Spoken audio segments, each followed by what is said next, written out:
Salam. Di medsos biasa menjelang pemilu, terutama pilpres, berseliweran itu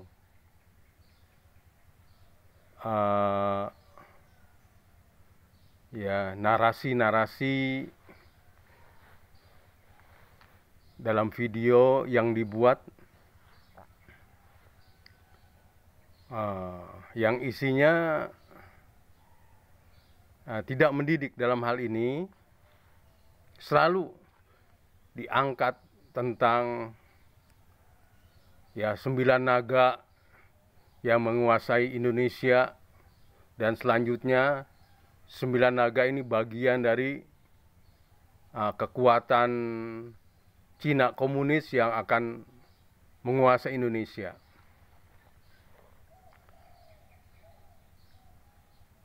Saya menonton kemarin ada video ketika Ganjar bertemu dengan pengusaha-pengusaha Tionghoa, dan itu adalah biasa. Tokoh-tokoh atau capres ini bertemu dengan orang-orang berbagai macam kalangan yang diharapkan menjadi pendukungnya. Apalagi kalau itu kaitannya orang-orang yang memiliki posisi dalam kaitannya kedudukan maupun ekonomi. Maka capres yang manapun, dan beberapa kali pilpres selalu itu yang namanya capres bertemu dengan kalangan dunia usaha. Karena memang Indonesia bisa berkembang, bergerak, membangun ini peran para pengusaha dalam berinvestasi. Ini bagian yang tidak bisa dihindarkan, dan itu adalah sebuah keuntungan tersendiri bagi Indonesia yang memiliki banyak pengusaha misalnya. Nah, ketika Ganjar bertemu dengan para pengusaha Tionghoa, videonya langsung itu. 9 naga bertemu dengan Ganjar. Ganjar ternyata didukung oleh 9 naga, dan 9 naga ini adalah bagian dari persiapan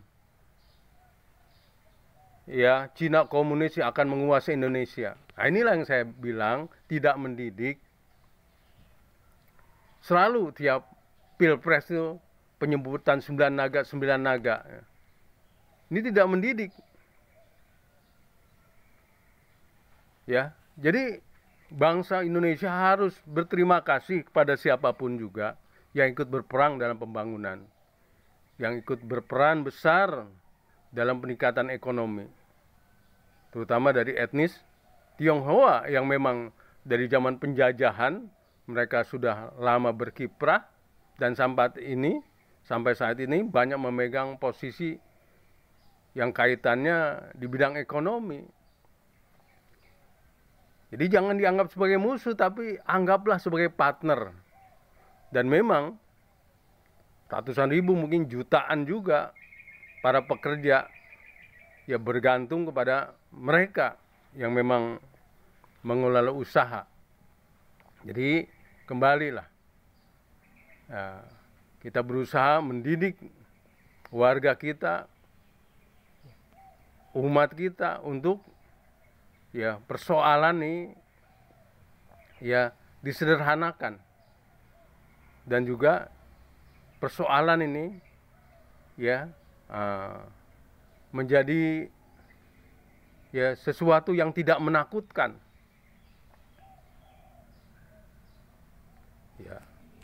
Kita punya berbagai suku bangsa, tiap-tiap suku bangsa memiliki keahlian tertentu yang memang Allah berikan kepada mereka. Ini syukuri saja, karena memang tadi itu Allah sudah ciptakan usaha kamu itu berbeda-beda, bidang kamu itu berbeda-beda. Ya, kita dilahirkan dengan kemajumukan, suku yang berbeda-beda, agama yang berbeda-beda, usaha pun berbeda-beda. Nah, kalau dalam pilpres ada kalangan pengusaha mendukung salah satu capres, itu biasa. Bahkan pengusaha ya, karena memang mereka itu sangat berkepentingan dengan stabilitas dan ingin juga ketika yang berkuasa nanti mereka dijadikan partner, maka kadang ya kayak dulu ada pengusaha Rini itu, ya semua capres tuh dia berikan itu, dia bantu itu. Waktu Pak Jokowi dan Prabowo, ya Prabowo dia bantu, Pak Jokowi juga dia bantu. Itulah ya tipe pengusaha yang memang dia ingin bagaimana ya negara ini aman, stabil sehingga mudah berusaha, ya dan juga ingin dia ditarik sebagai partner misalnya ketika salah satu capres itu menjadi capres. Bahkan tadi itu kadang semua capres dia bantu itu, ya sehingga nantinya ketika salah satu jadi dia ya bisa dilibatkan. Jadi kembali ya menjelang pilpres nih, janganlah gunakan kata-kata yang menakutkan, kata-kata yang memecah belah. Karena tadi kunci itu ya dari zaman Nabi Muhammad, kuncinya itu bersatu kalau ingin maju. Ya bagaimana Nabi Muhammad menyatukan antara Muhajirin dan Ansor. Bagaimana di Madinah kekuatan-kekuatan yang ada saat itu, ya baik kaitannya agama maupun suku-suku yang ada, disatukan, dan itulah akhirnya sukses Nabi Muhammad memimpin. Nah sekarang juga di berbagai bangsa tidak ada bangsa yang homogen, semuanya heterogen. Semuanya itu ya majemuk. Nah ketika mereka bersatu, mereka akan jaya, mereka akan menang, mereka akan berkembang.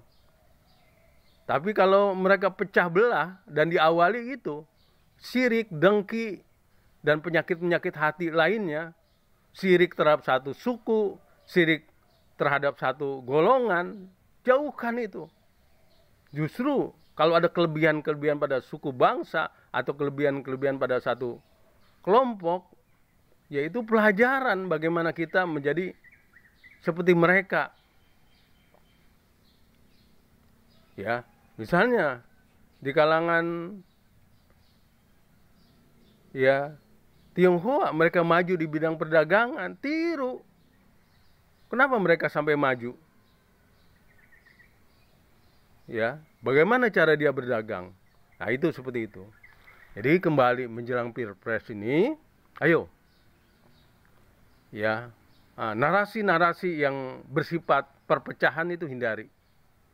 Justru narasi-narasi yang saling memperkuat itu yang harus kita sampaikan.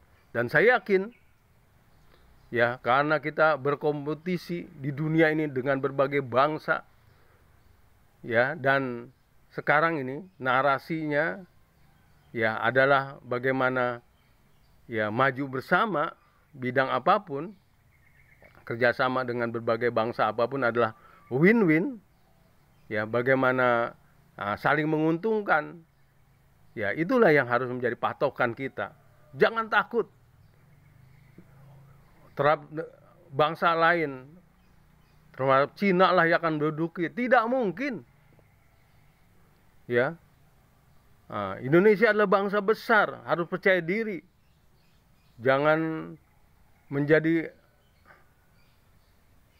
ya kita underestimate, menjadi ya rendah diri. Kita harus berani ya bahwa ini bangsa kuat, bangsa yang akan jaya. Tidak mungkin kekuatan manapun berani terhadap bangsa Indonesia. Salam.